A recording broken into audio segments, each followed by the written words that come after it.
आज एक आइसलँड नावाचा देश आहे. काय नाव आहे त्या देशाचं?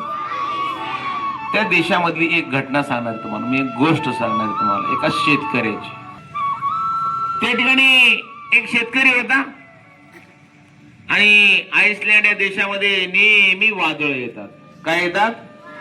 वादळ माहितीये ना, वारा पाऊस, त्याला काय म्हणतो आपण? वादळ. त्या ठिकाणी नेहमी वादळ येतात. आणि मग त्या शेतकऱ्याची मोठी शेती होती, जनावरांचा गोठा वगैरे सगळं होतं. आणि मग त्याला कामाला गडी भेटत नव्हता, कामाला त्याला कामगार भेटत नव्हता. मग एक म्हातारा माणूस त्याला भेटला. तो म्हणला, बाबा माझ्या शेतामध्ये काम कराल का? तो म्हणे, हो तुमच्या शेतामध्ये मी कामाला राहील, पण माझी एक अट आहे, वादळ आलं की मी झोपतो. काय अट आहे म्हणला तो माझी? वादळ आलं की मी झोपतो. त्या शेतकऱ्याला ते विचित्र वाटलं ना, पण काय आता गडी भेटत नव्हता. म्हणे ठीक आहे बाबा. आणि मग ठेवलं त्याला कामाला. तो बिचारा म्हातारा माणूस चांगलं काम करायचा, धारा काढणं, जनावर सांभाळणं, गवत कापणं, पिकाची कापणी करणं. आणि मग एके दिवशी असंच काय झालं, अचानक भयंकर असं संध्याकाळच्या वेळी काय झालं, वादळ आलं. काय आलं?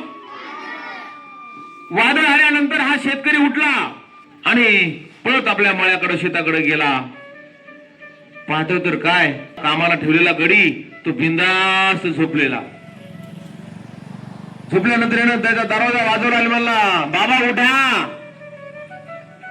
वादळ आलंय. जनावर आपली बाहेर बांधलेली जनावर आतमध्ये बांधायची. बाहेर कडबा पडलाय, वैरण पडली, तो आतमध्ये टाकायचंय. बाहेर धान्य वाळू घातलेलंय, ते आतमध्ये टाकायचंय. त्यानं आतून उत्तर दिलं. तो म्हणला, आपली बोली काय झालेली आहे? वादळ आलं की मी झोपतो. खूप राग आला त्याला. कोणाला? शेतकऱ्याला राग आला. मग तो स्वतःच पळत सुटला जनावरांच्या गोठ्याकडं.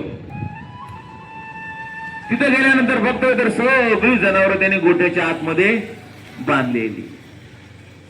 बाहेर जे कडबा वगैरे होत, वैरण होती, ती वैरण सगळी आतमध्ये व्यवस्थित लावलेली. बाहेर जे धान्य होतं ते सगळं त्या कोठारामध्ये भरून ठेवलेलं.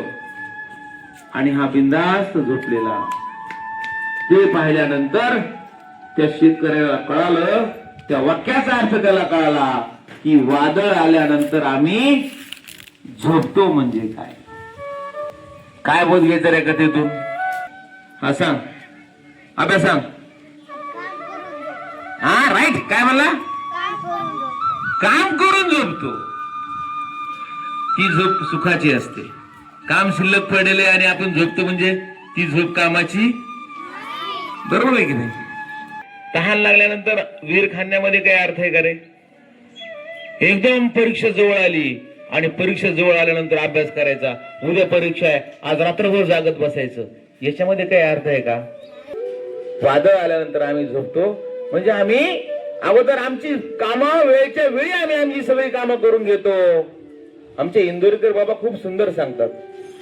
बरेच जण म्हणतात शेतीमध्ये दम राहिला नाही, शेतीमध्ये दम राहिला नाही. शेतीमध्ये कसा दम राहील? बाबा सांगतात, दुसऱ्याचं पेरतात तेव्हा हे नांगरतो, दुसऱ्याचं काढायला येतो तेव्हा हे पेरतो, आणि दुसऱ्याचं काढून गेल्यानंतर ह्याचं उगवतं आणि ते आल्याला सगळं पाखरं खाऊन जातं.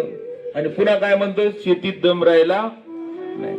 म्हणजे वेळेच्या वेळी जर तुम्ही कामं केली तर तुम्हाला वादळाची, संकटाची भीती अजिबात नसते. म्हणून आपण कुठलंही काम आपलं काय करायचं? वेळच्या वेळी करायचं. वेळेपूर्वी आपण आपलं काम करायचं. त्यावेळेस मग आपल्याला वादळांची, या जीवनामध्ये येणाऱ्या संकटांची भीती राहत नाही. म्हणून तुम्ही सुद्धा आता परीक्षा नावाचं जे वादळ आहे याला सामोरं जाणार आहात. त्याच्यामुळे तुम्ही आतापासूनच काय करायचंय? त्या वादळापूर्वीची जी कामं आहेत, म्हणजे जो अभ्यास आहे, तो अभ्यास काय करायचा आहे? पूर्ण करायचा आहे. करणार का रे सगळे अभ्यास?